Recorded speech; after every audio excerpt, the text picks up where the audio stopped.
Coming up on this week's episode of the Irreverent Nerds podcast, Will and I sit down to discuss the classic Miyazaki Hayao film Mononoke Hime, or, as it's more popularly known in English, Princess Mononoke.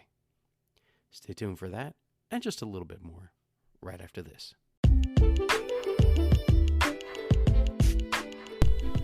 I'm Richard. And I'm Will. And together we're The Irreverent Nerds. Bum, bum, bum.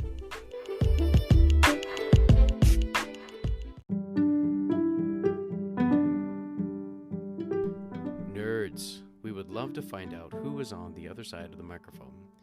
There are multiple options by which you can connect with us. Our Instagram handle is @irreverent_nerds. We are on Facebook and YouTube as simply the Irreverent Nerds. Makes sense, right? And of course, we are on your podcast app. If you listen on Spotify, scroll down and you will see a question. What did you think of this episode? We welcome your feedback. We post episode-specific polls and questions from time to time on Spotify, so please feel free to jump in there and give us your 2 cents. All right, nerds, I've talked enough. Let's get back to this week's episode.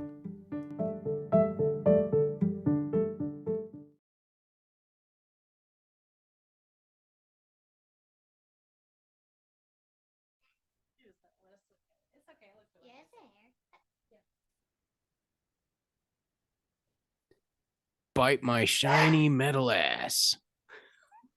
This is not Futurama week. Darn it, I got the weeks mixed up. Well, it could have fooled me because I was pretty sure that I heard Bender in this movie. I don't know, man. Like, what do you think? I heard a little bit of Bender in there. I was having a hard time finding his voice, to be honest.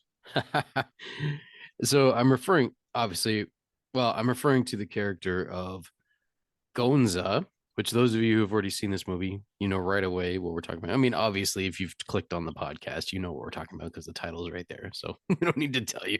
But the character of Gonza is played by John DiMaggio, who also voices Bender from Futurama. And I could hear it every now and then when he would like raise his voice or he would get angry. I could hear Bender come out. I was like, I think he might have voiced 2 characters because I heard a little bit Bender in one of the other ones. But anyway, so this week we are talking about Princess Mononoke, or alternatively, see if I can find it. Darn it. I lost my place. So there was an alternate title. I believe it released under a different title in Japan, and it is the title that apparently Mr. Miyazaki prefers. But one title references Mononoke, and the other title references Prince Ashitaka. So that's the main difference. But yeah, when it got released in the U.S. under the title Princess Mononoke. So, Will, before we jump into synopsis and plot, let's get a little personal here. How old were you when you first saw this film? I do not remember. It was that long ago.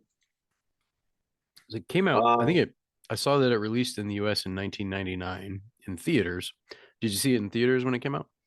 No, I think I probably rented it from Blockbuster on VHS. Okay. Back in the old days. Yeah, I'm pretty sure I had seen it at some point, but it had been a very long time until I saw it again with my wife on HBO Max. Okay, wow, that was pretty recent then, right? Yeah, that was only within the last year or two, maybe 2 years. I'm not sure. So you saw it when you were younger, and then you've recently revisited it, and then obviously we revisited it again together. Yeah, or you did last night. And for me, it was my first experience. I was aware of the film. I've been aware of it for a long time, but I saw it when I was 40 years old. So that was my official first experience with Mononoke. Not my first Miyazaki film. I can at least say that. But yeah, I had not caught up with it yet. To my, I'm not going to say to my shame, to my detriment, I had not yet watched it. and I wish I had seen it before because it is a beautiful, thoroughly enjoyable film. I must say. Would you agree, sir?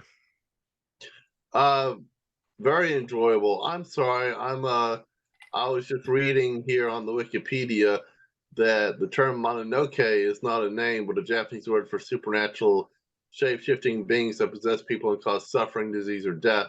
I didn't know that. Uh, During this watch of the film, um, I was wondering about that because in the previous watches, I just thought that San was named Mononoke and she was a princess. So apparently that is not true. Yeah, that was a again. I had not seen the film before, but I had always assumed erroneously it appears that Mononoke was her name as well. And yeah, like it's not even like a Mononoke-san. It's no, it's so it's a little confusing almost. It's like princess. I guess it's referring to she's a like is it saying she's a princess of the supernatural entities or of the demons or a princess demon? Is she like partially possessed by a demon? She was raised by a god, by a they seem to use that word interchangeably. Is that fair in Japanese culture? God, demon, kind of they seem to do it in this movie anyway. Like that was sometimes used interchangeably. Some people would call the same entity a demon, others would call it a god. I wish I knew enough about Japanese culture to give you an answer on that. You're supposed to be an Uh, expert, Will. huh. You know more than I, but yeah, between the two of us, we have a little bit of knowledge at least. Well, perhaps that will be revealed as we read the synopsis and plot here. So we are going to dive in. We're going to tell you what this film is about, give you an overview, and then we'll jump in and just talk about our experience with it, what we liked, what we didn't like, etc., etc. Oh, All okay. right. Do you wanna kick us off, sir? You got your old Wikipedia all pulled up there? Yeah, well, I sure do. All Should we right. start the first place or the plot? Let's see. Let's start at the beginning. We'll give like the Okay. intro and then we'll get down into the plot. Well, Princess Mononoke, um, Japanese. I don't know why it says Hepburn there. Hepburn Mononoke Hime. Wasn't Hepburn a famous I, actress? yeah, I don't know what that's doing in there. Um, Interesting. Okay. So Mononoke Hime probably. Anyway, continues. Is a 1997 Japanese adult animated epic historical fantasy film. What a mouthful! Written and directed by Hayao Miyazaki. Did I butcher his name? And Miyazaki. animated Miyazaki. Yuki. Hayao. No. Hayao Miyazaki. Yeah, that's my Hayao. best guess. I know Miyazaki is how you Okay. say his last name. At least that's how I've always heard it pronounced. And animated by Studio Ghibli for Takuma Shoten, Nippon Television Network, and Dentsu. The film stars the voices of Yoji Matsuda, Yoriko Ishida, Yoko Tanaka, Kaoru Kobayashi, Masahiko Nishimura, Sunihiko Kamijo, Akihiro Miwa, Mizuko Mori, and Hisaya Morishige. So Princess, I gave you the hard paragraph. yeah, um, Princess Mononoke is set in the late Muromachi period of Japan, approximately 1336 to 1573 AD, but it includes fantasy elements. The story follows a young Emishi prince named Ashitaka and his involvement in the struggle between the gods, kami, of a forest and the humans who consume its resources. The film deals with themes of Shinto and environmentalism. The term Mononoke is not a name, but a Japanese word for supernatural, shape shifting beings that possess people and cause suffering, disease, or death. Which pretty early on in the film, the Prince Ashitaka, gets possessed by one of these. And in fact, the opening scene, we see one of these that has possessed a warthog. But we'll talk about that later when we get into the plot. So if you want to read the next paragraph, sir. The film was released in Japan on July 12th, 1997 by Toho, and in the United States on October 29th, 1999. This was the first Studio Ghibli film in the United States to be rated PG-13 by the MPA. It was a critical and commercial blockbuster, becoming the highest grossing film in Japan in 97, and also held Japan's box office record for domestic films until 2001 Spirited Away, another Miyazaki film. It was dubbed into English with a script by Neil Gaiman. Oh, Neil Gaiman. And initially distributed in North America by Miramax, where it sold well on home media despite not performing strongly at the box office. The film greatly increased Ghibli's popularity and influence outside Japan. Yeah, so was this film, just pausing a second before we get into plot, was this film like your first, was it the first time you became aware of Miyazaki, or had you heard of him prior to this film's release? This is might be my first experience with Miyazaki. I'm not entirely certain. Uh, I remember constantly seeing it on the shelf at Blockbuster. I think, like I said, I think I rented it and watched it, but uh, definitely this is probably my introduction to Miyazaki films. If not this, then it could have been Nazca, The Valley of the Wind, or Castle in the Sky. It was one of those three. Probably this one. Yeah, I believe Miyazaki did Howl's Moving Castle, did he not? Yes. Yeah, that was my first experience with Miyazaki, and I thoroughly enjoyed it. And then Spirited Away, I believe, was my next film. And I can't remember if I've seen Castle in the Sky or not, but so this might be my third Miyazaki film that I have seen. Um, anyway, let's get back into it here. So, continuing with the plot. During the Muromachi period in Japan, an Amishi village is attacked by a hideous demon.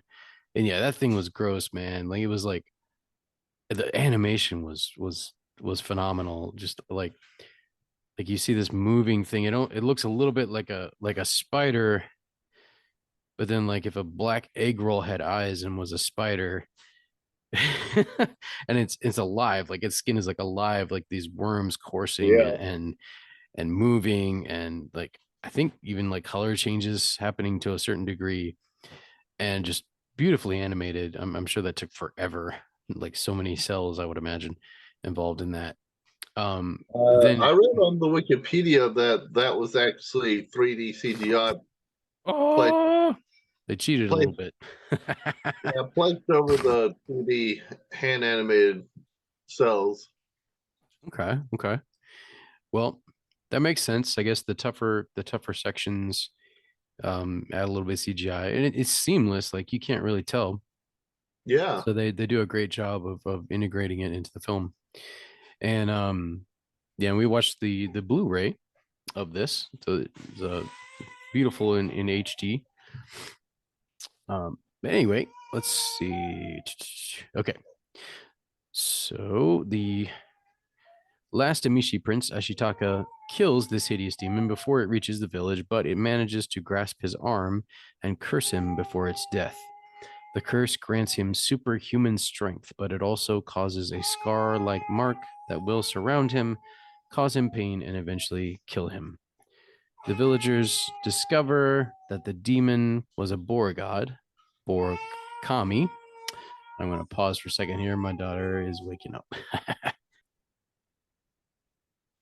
I'm back.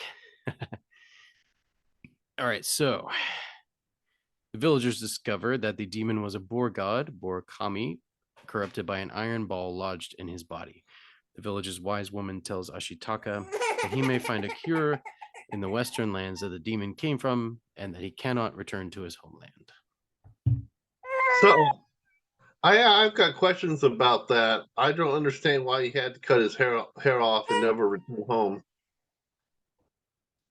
I mean, that has Well, something to do with Japanese culture. It's just I'm not an expert on Japanese culture. It's usually you wouldn't cut off your top knot unless you were disgraced somehow.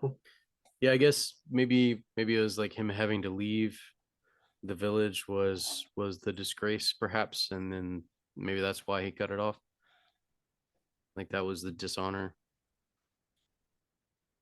That'd be my best guess, knowing the little only the little bit I know about Japanese culture. Oh, okay. I don't know. Do I read the next paragraph? Yes. Heading west, Ashitaka meets Jigo, an opportunistic monk who tells Ashitaka he may find help from the great forest spirit, a deer like animal god by day and a giant night walker by night. Nearby, men on a cliffside herd oxen to their home of Irontown, led by Lady Eboshi, and repel an attack by a wolf pack led by the wolf goddess Moro, whom Eboshi wounds with a gunshot. Riding one of the wolves is San, a human girl. Down below, Ashitaka encounters San and the wolves, who rebuff his greeting. He then manages to rescue two of the men fallen from the cliff and transports them back to the forest, where he briefly glimpses the great forest spirit. Yeah, and it should be noted here that Ashitaka was hoping to get some help healing his curse. So that's part of the reason why he calls out to the Moro's children, basically. So, all right. Ashitaka and the survivors arrive at Irontown, where he is greeted with fascination. Irontown is a refuge for outcasts and lepers employed to process iron and create firearms. Hold on a second. Hey, starting that paragraph over. Ashitaka and the survivors arrive at Irontown, where he is greeted with fascination. Irontown is a refuge for outcasts and lepers employed to process iron and create firearms, such as hand cannons and matchlock muskets. Ashitaka learns that the town was built by clear cutting forest to mine the iron, leading to conflicts with Asano, a local daimyo, and a giant boar god named Nago. Eboshi admits that she shot Nago, incidentally turning him into the demon that attacked Ashitaka's village. She also reveals that San, dubbed Princess Mononoke, was raised by the wolves and hates humankind. Yeah, I don't think she was actually called Princess Mononoke in the film, but they did say that she was possessed by the Yeah, wolf. so maybe in the So, original Japanese, maybe they used the word Mononoke like when they were talking about her. yeah. Yeah, I don't remember hearing that in the English translation. San infiltrates Irontown to kill Eboshi. Ashitaka intervenes and quickly subdues Eboshi and San while they are locked in combat. Amidst the hysteria, he is shot by a villager, but the curse gives him the strength to carry San out of the village. San awakens and prepares to kill the weakened Ashitaka, but hesitates when he tells her that she is beautiful. She decides to trust him after the forest spirit heals his bullet wound that night. The next day, a Boer clan led by the blind god Okato plans to attack Irontown to save the forest. Iboshi sets out to kill the forest spirit with Jigo. Iboshi intends to give the god's head to the emperor, who believes it will grant him immortality, and in return for protection from Lord Asano, while Jigo desires the large reward being offered. Honestly, Wikipedia is clearing up a few things for me that I missed during the film. Well, actually, it made a mistake, which Oh, good. it is fan edited in a sense. It was not Oboshi who intended to give the god's head to the emperor. It was Jigo. He actually talks about that, I think, pretty early, and like that's his intention. That's why he's out hunting for the forest spirit. Um, so so yeah, like it. Now I think maybe they go in league together, so maybe there's a sense in which it's true. She might have agreed to that plan, but it was definitely Jigo's idea, and Right. he was already pursuing that, and Eboshi kind of joins him in that venture. So half true, I guess. They kind of leave Jigo out of it, I guess, to an extent. I mean, they don't talk about the fact that he initiated that.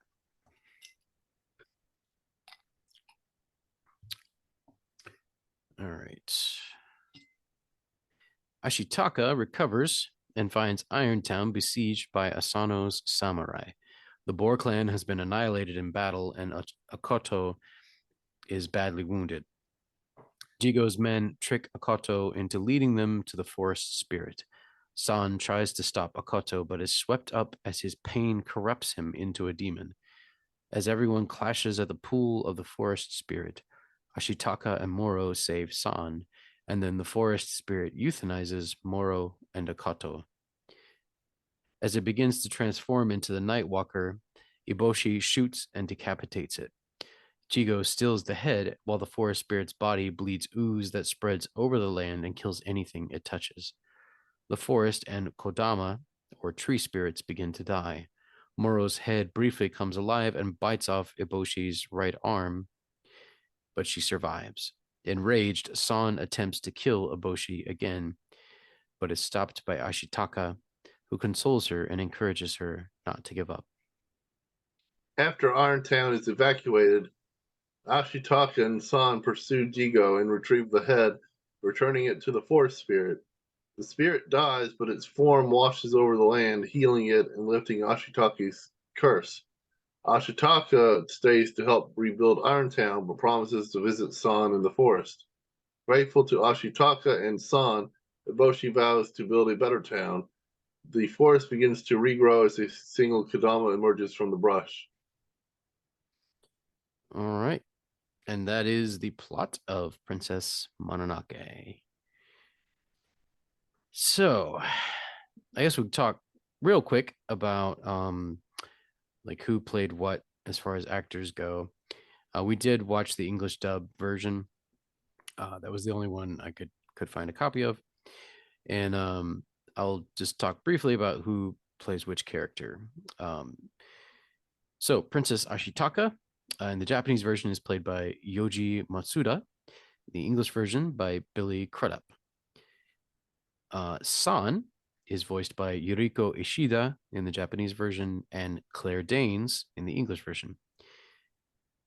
Yuriko Ishida also voices Kaya, whereas that's in the Japanese version, whereas Tara Strong provides her voice in the English version. Lady Iboshi is played by Yuko Tanaka in the Japanese version, and in the English version, she is played by Minnie Driver. Jikobo is played by Karao Kobayashi in the Japanese version, and or Jigo. He's referred to as Jigo in the English version. I guess maybe they thought that was simpler. Not sure exactly, but he is voiced by Billy Bob Thornton in the English version. Huh. And Koroku, an ox driver, is voiced by Masahiko Nishimura in the Japanese version and John Demita in the English version. Gonza, whom we referenced at the beginning of the episode, is voiced by Tsunehiko Kamijo in the Japanese version and John DiMaggio, who again also voiced Bender in Futurama in the English version. And John DiMaggio is a pretty prolific voice actor. He's done a lot of different things over the years, and this being one of them. And this would have been, I think, during his Futurama run. Yeah, like during the early stages of Futurama, I think might have been. Well, actually, no, maybe right before Futurama. Actually, he would have recorded the English version for this. Right. I also noticed that he plays Nago, the boar god that turns into a demon. Okay. Yeah, Yeah. it's a little further down. Okay. Okay. Nago has that one line where he curses Ashitaka. Yeah, and that's a pretty. I mean, that's the opening scene, and that's a pretty important line. And I did not pick up any Bender in that particular. um, I don't think. Excuse me. All right, so let's see. Moro is voiced by Akihiro Miwa in the Japanese version and Gillian Anderson in the English version, which is pretty cool. X Files reference. Yeah. And Hisama is voiced by Mutsuko Mori in the Japanese version, and Debbie Berry, or excuse me, they say Debbie Derryberry, but I think it's Debbie Berry. Either way, she's done a lot of voiceover work in English television. Those of you who have watched Nickelodeon shows back in the day may be familiar with her work as Jimmy Neutron. Uh, It's one of her more famous roles, but she's done all kinds of stuff. Like you'll see a long list of credits for her. And let's see. Okay, Akoto Nushi, the blind boar god, is played by Hisaya Morishige in the Japanese version, and Keith David in the English version, as well as Keith David is the narrator in the opening sequence. uh, All right. And yeah, I think the only other really the other two significant ones are Nago, as you mentioned, who's played by Makoto Sato in the Japanese version, and John DiMaggio in English. And then we have Toki, who plays a pretty significant role within the town, Iron Town's life, by Sumi Shimamoto in the Japanese version, and Jada Pinkett Smith in the English version. So anyway, that's it for the cast. So how did you? I don't know if have you watched the Japanese version? Have you heard the Japanese performances at all? I have not. Okay, so only the English. So revisiting it once again, how did you feel this time around about the voice acting performances? Oh, I think they're top notch. I really do. Did you have a favorite amongst the performances?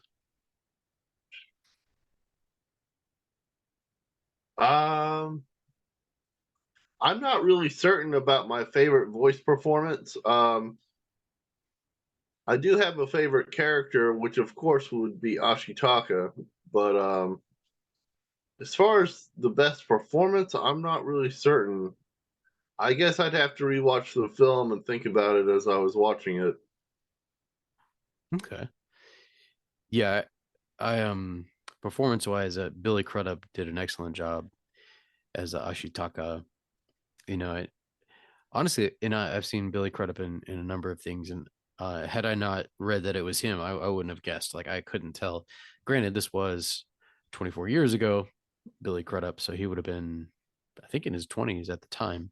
I think he's maybe early 50s now. So yeah, he Oh, would he okay. would have been maybe late 20s at the time. And I think Ashitaka, he looks like he might be like around 17, 18, kind of that range. You know, looks like maybe an older teenager. He's already he's been sounded like he's had like an arranged marriage. Um, and here's an interesting note. You know, the girl that gives him the um the pendant, the necklace there before he leaves his village at the beginning or towards the beginning. Like in the Japanese version, you know, she is his bride to be. I guess something similar to like maybe an arranged marriage. Um, but in the English version, she gets translated to sister. Yeah, I I was like, saw according to Wikipedia anyway, and I was like, those are two very different things. That that. totally changes the scene, as well as some of the things he feels for her. And like he gives that necklace later to the princess Mononoke, or to San. I'm like wow, okay.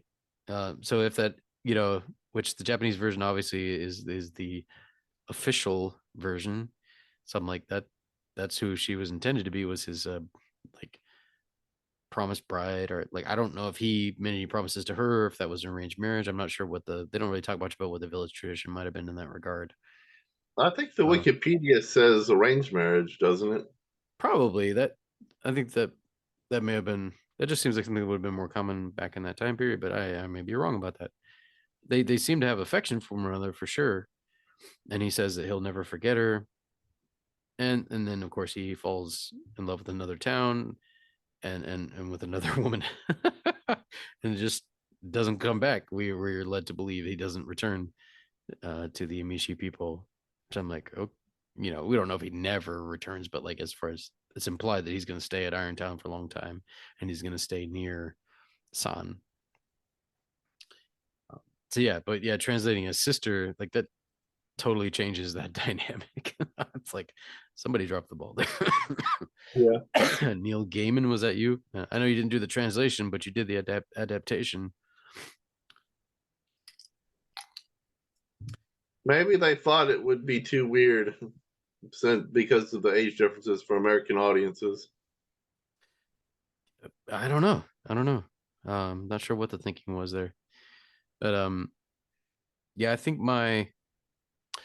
overall my favorite vocal performance was Minnie Driver's as Lady Eboshi. I thought she brought some excellent nuance to that character.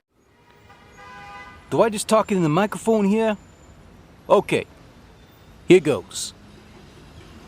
Nerds, I am here to tell you, if I never see another leech again, it'll be too soon. Damn, I hate leeches. Anyway, I wanted to take a minute to inform you. Oh, by the way, this is Raph. You know, the Teenage Mutant Ninja Turtle, Raphael. That's me. Anyway, I wanted to take a minute to inform you that the irreverent nerds want to hear from you. There are a multitude of ways you can contact them. Number one, follow them on Instagram at irreverent_nerds. Number two, like their fan page on Facebook, The Irreverent Nerds. Number three, reply to episode questions and polls when you listen on Spotify.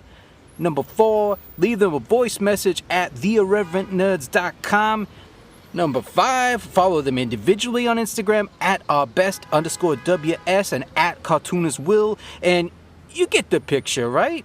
Reach out, connect, let them know what you think, even if you think they stink. They want to hear from you. All right, can I go now? I have some pizza to eat and some heads to smash. All right, later.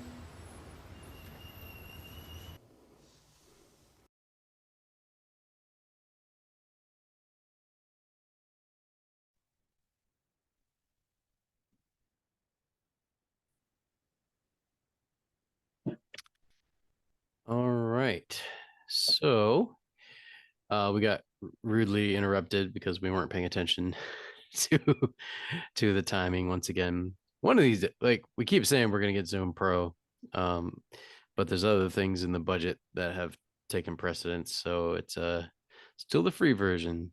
Sorry, nerds. Uh, it does force us to take a break, which sometimes can be good. Anyway, I think where we left off, I was talking about Lady Eboshi, and we were talking about different acting performances. I think I said that my favorite performance was Minnie Driver as Lady Eboshi, Right. and like honestly, I think she might. I think her and she was probably the most interesting character in the film. I think it's fair to say the most complex character in the film. Like obviously, Prince Ashitaka has a lot of internal struggle to deal with, but in a sense, that came from outside of him. You know, he was. I mean, he made the choice to attack Nagu, and because it was putting his village in danger, knowing that he might get cursed as a result. So he took that on himself, but it was still something that came from outside of him that he was wrestling with. So not quite the same as Lady Eboshi's. She had, she's just an interesting character, and maybe that's a good transition point to talking about how the film handles kind of the traditional ideas of like heroes and villains and like it, it like some people suggest like in the Wikipedia article for instance that which makes sense with this being Japanese and just non the theory, you know, the philosophy of non-dualism being, I think, broadly speaking, more popular in Japan than it might be here in the U.S. With things like I, I think that may come from Shintoism, but it's definitely in Buddhism. I know that for sure. But just the idea that there's not a clear cut black and white good and evil, that there's that Yeah. both coexist. Obviously, the idea of the two sides of the force and Star Wars plays with that a little bit, although they still tend to lean towards there being good and evil, but like it's more complicated, which I think this film also kind of hits on that too. Like you look at Lady Eboshi's like her different motives, and like it seems like her strongest motive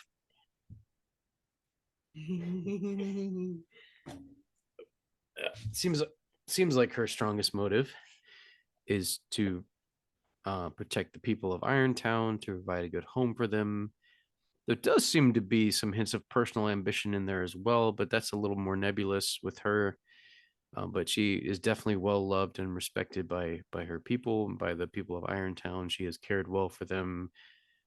You could argue that she's done it as much out of a desire for financial gain as other things. You could argue that to an extent, maybe a desire for power may be playing in there as well.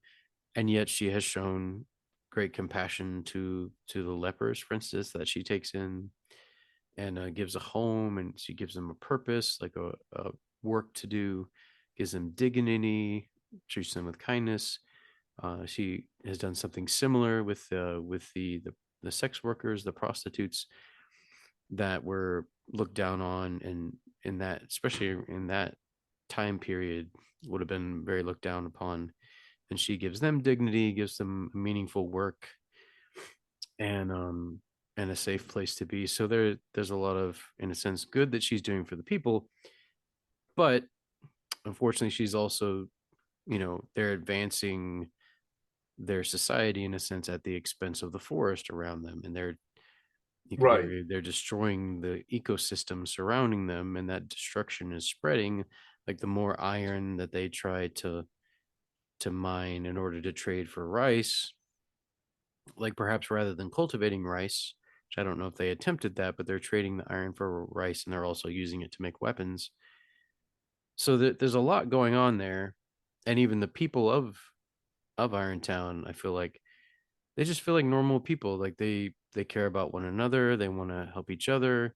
They show some kindness to strangers, but there's also some fear and animosity towards strangers, particularly those that have harmed them, like the local samurai war. I don't know if warlord is the right word, but like Yeah, Daimyo. daimyo, yeah, Samuel. the local daimyo has had a lot of conflict with them, and then and it sounds like from what Wikipedia was saying, I didn't quite catch in the film. It sounds like I think the conflict started obviously as they were expanding and cutting trees down and destroying the ecosystem to mine, but they didn't actively attack what they understood to be the animals of the forest necessarily. Like they were attacked first, but it was in response to their destruction of the forest. We see that the ape tribe, they're very upset. They don't get into active conflict with the people of Irontown, but they do try to go in each night.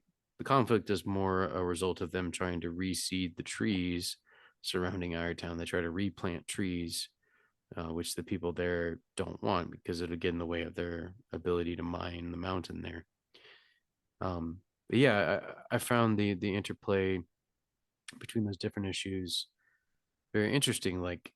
And like you see the cost to nature, even to when the forest spirit itself is shot and at least temporarily beheaded, and just see the destruction that comes as a result of that.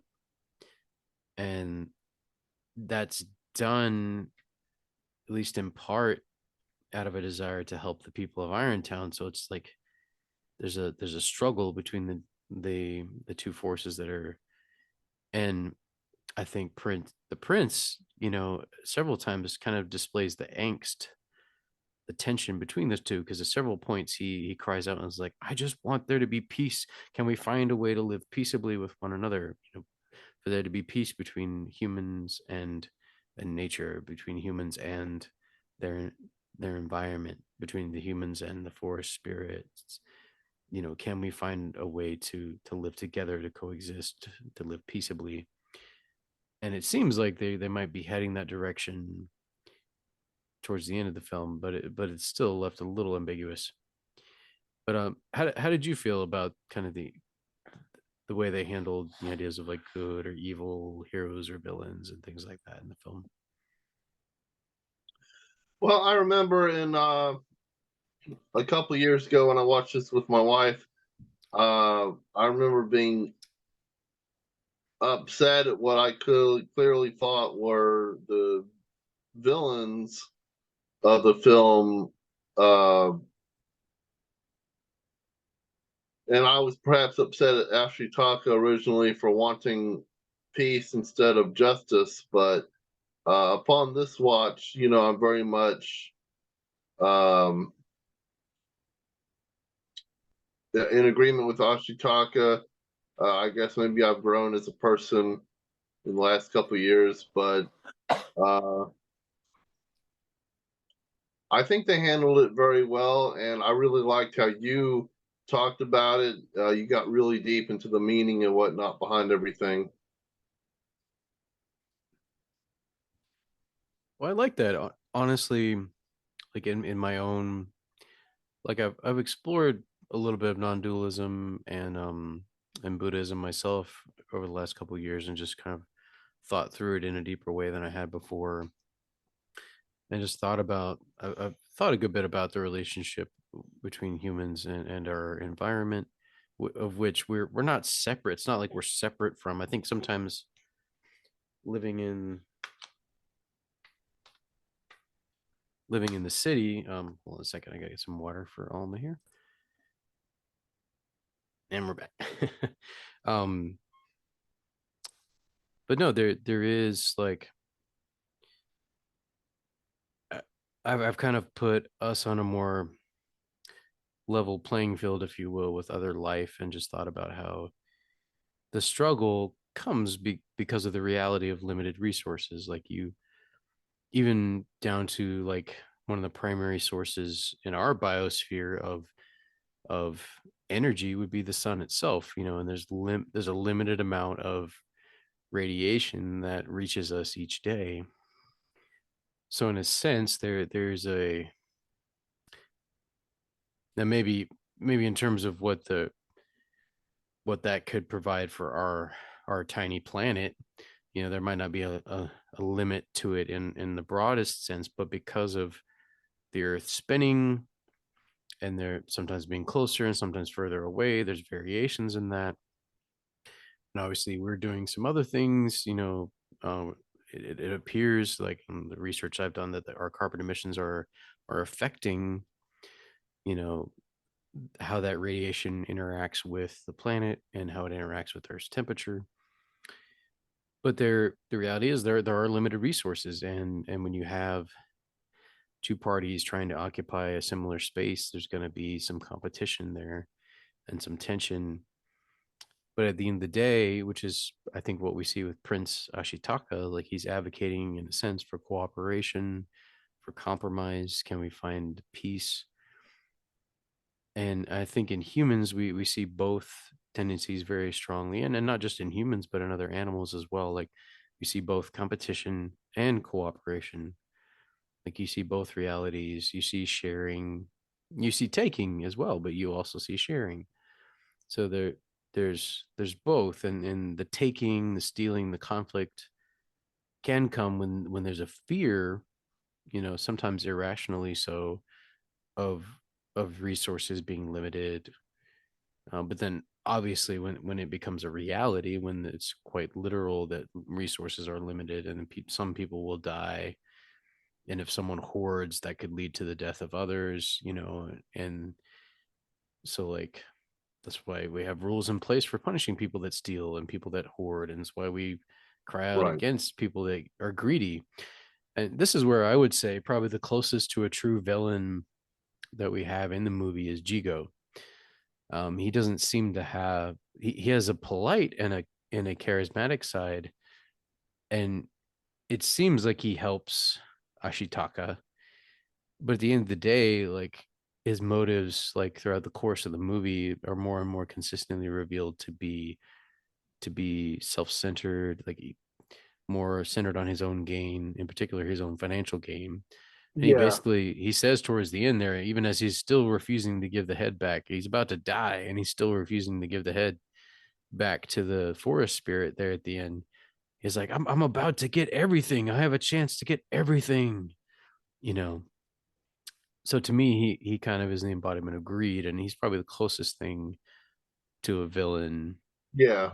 that there is in the film. I think more so than Lady Eboshi for sure. Um, Yeah, he doesn't hate people, but he's willing to put himself above others.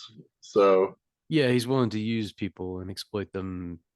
You know, he'll be kind if it suits his purposes to a certain. So yeah, he seems more opportunistic, I guess. And perhaps at the end, he does the most damage out of any of the characters. I think it's fair to say.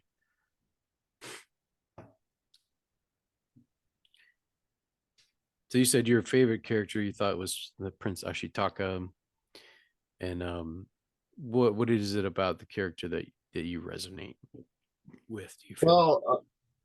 Well, I know that upon my watch of this film a couple years ago, I might have been upset that he was not taking a clear side, but this film's not about black and white, good and evil. It's about, I think, what his character represents is peace. His character is trying to see with eyes unclouded by hate, as is said in the film. I think that hate represents, or more correctly, the demonic represents hate in this film. Um, I think it's symbolic. Uh, Nago the boar was overcome with hate, um, for mankind after being shot. So I think that the demonic side of this film is more of a representation of that emotion. Mhm. Um, so the what's really cool about Ashitaka is that, instead of taking a clear side, which is what I initially wanted him to do, because there is a part of me that cries out for justice, he instead wants to unite people, and of course the gods, the environment, etc. He wants to unite others, for the common good, instead of continuing the hate and suffering and pain. And he's a man of principle. I think that's something important, we can glean from this character. Yeah, I think like in there is I think that's where his I think it is fair to say where his heroism comes out pretty strongly is his unwavering commitment to peace, and even though he's not beyond violence, you still see that he struggles with that, like when he's getting attacked or he sees others who are unarmed, for instance, being massacred or harmed, like he feels compelled to act, and yet he still feels regret over the deaths that he caused. um and then more broadly, like you said, like um promoting peace, and just having just a very strong commitment to that, to his, I guess, I don't know how popular Taoism is in Japan, but there's, and it's not, this is probably not a good reference. Like there's this idea, and it doesn't translate great, but there's this idea of integrity. Like, um, I think it's the word day, like Dao, Deijing, like day, I think represents integrity. It's, I think it's a little different than our Western idea of integrity. So maybe I'm referring to a more Western concept in the sense of like just a singular commitment to one's values. With, I suppose you could be a person of integrity and be committed to values that are causing a lot of destruction. Like your integrity is in the purity of your commitment to those values. So you could be that. But in general, it seemed, it's used, I think, to refer to people that have a commitment towards values that are viewed by most to be positive and good and kind, beneficial to the common good, as you put it, rather than just like it's just about me or just my little kin group and nobody else kind of thing. But no, it's like the common good, the broader good. um because it could be said that Lady Eboshi, while she is definitely, she's focused on, it's hard to say what her personal motives are. Those are a little nebulous, and I think that's on purpose, maybe from Miyazaki's perspective. But as far as her devotion to her people and their protection, that's fairly strong until we get to the end where she's on this quest to kill the forest spirit. Then she does seem to show a little bit less concern. Like it has to get pretty serious before she kind of wakes up and then starts acting for her people's benefit again. But it could be argued that she gets very single-minded in that, um but she is not as concerned about the common good as Ashitaka is. Like she's more like, I want to see my village thrive, um and grow and prosper. So I suppose you could liken that in a political sense to nationalism, in the sense of like, could be like a strong commitment, like I want to see my country flourish, or my city, my state, if you will.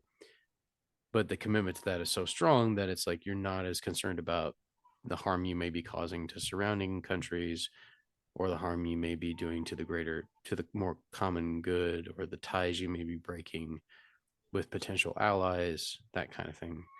There's more of a, while you're doing good for your people, you're doing so in a way that's harming anyone outside of your group. um, which to me is not the ideal in my mind. I get it.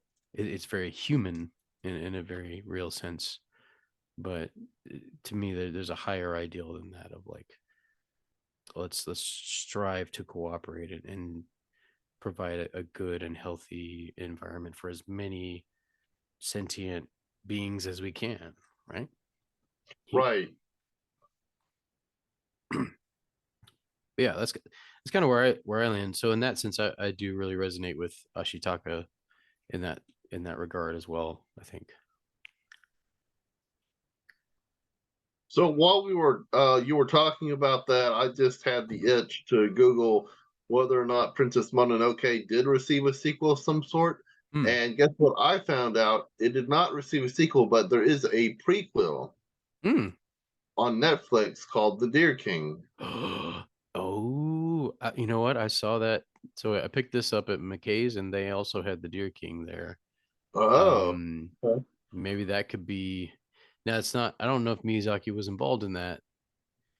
But that could be something we could catch up with eventually. That would be cool. Yeah, No, just looking at it, I was like, oh, that looks really interesting. But I didn't realize that it was a prequel to Mononoke. Nice. Yeah, but definitely. Even if we don't end up doing a podcast about it, that's on my watch list now. yes. So speaking of watch lists, which we're coming up on the end of our episode here, we've got about 5 minutes left. Um, we in working towards doing this, and we've got plans to do Spirited Away that had already kind of been in the works prior to this.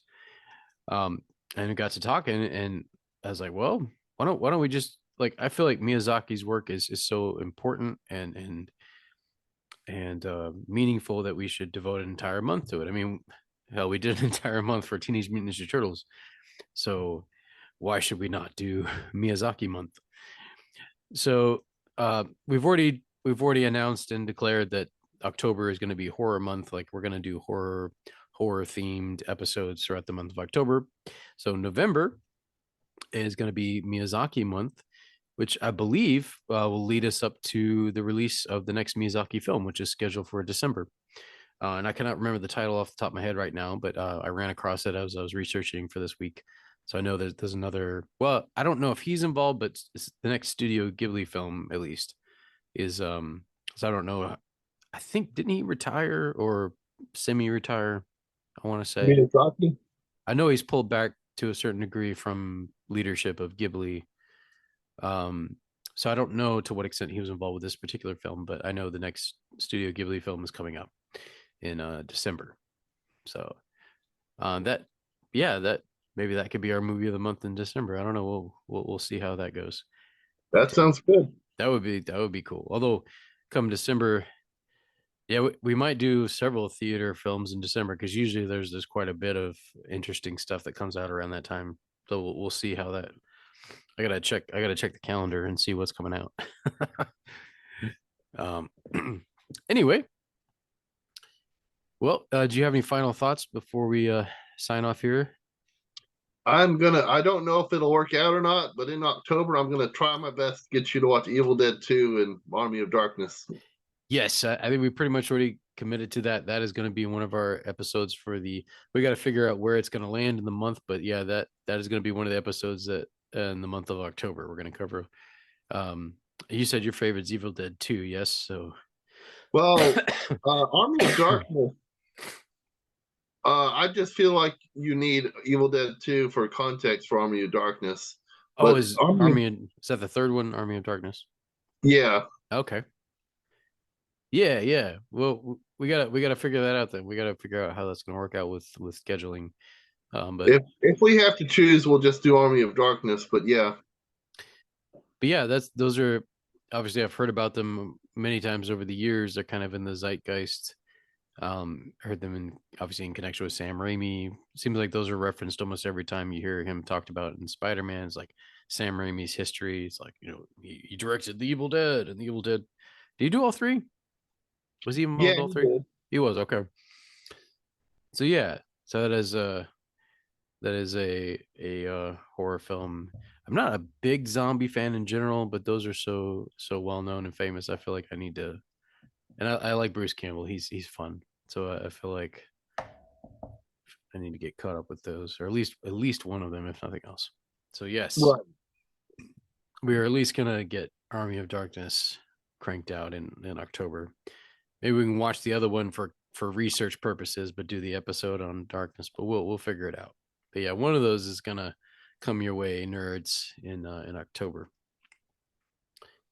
Yeah, and we've got some ideas for anime already. I've read a few horror comics. I need to I found one that was really good. I need to go back and find it again.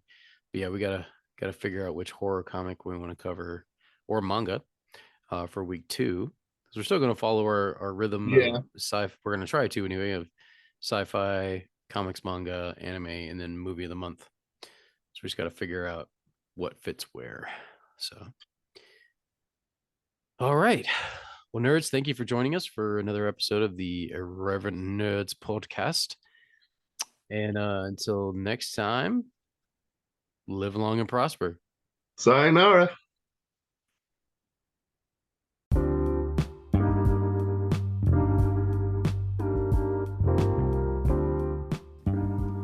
Thank you so much for joining us for another episode of the Irreverent Nerds podcast.